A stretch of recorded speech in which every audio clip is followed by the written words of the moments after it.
நிறைய பேர் ஆவலா எதிர்பார்த்துட்டு இருந்தேன். இவன் வந்து என்னடா பண்ண போறான் அப்படின்ற மாதிரியான பேச்சுக்களை வாங்கின ஒருத்தர். இப்போ நிறைய பேருக்கு ரொம்ப இன்ஸ்பைரிங்கா இருக்காரு. நம்ம பக்கத்து வீட்டு பையன் ஃபீல்ஸ் கொடுத்த ஒருத்தர். ஸோ நிறைய யூடியூப்லலாம் பார்த்து ஃபேமஸ் ஆகி இப்போ திரையில ரொமான்ஸ், காமெடி, ஆக்ஷன்னு சும்மா தெறிக்க விட்டுட்டு இருக்காரு. ஸோ படம் எப்போ ரிலீஸ் ஆகும்னு இவர் ஃபேன்ஸ் எல்லாம் வெயிட்டிங். அண்ட் இங்கேயுமே இவர் வந்து எப்போ பேச போறாருன்னு வெயிட்டிங். ஸோ நம்ம ஹீரோ ரேசிங் ஸ்டார் டிடிஎஃப் வாசனை வந்து கூப்பிடலாம்.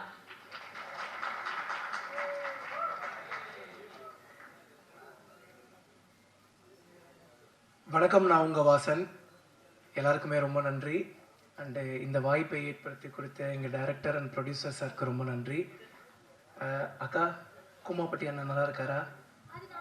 ஐயோ இல்லை, சரி விடுங்க. ஆல்ரெடி நர்வஸாக தான் இருக்கேன். இதில் இங்கே ஒரு பல்ப் வாங்கினதில் இன்னும் ரொம்ப நர்வஸ் ஆகிட்டேன்.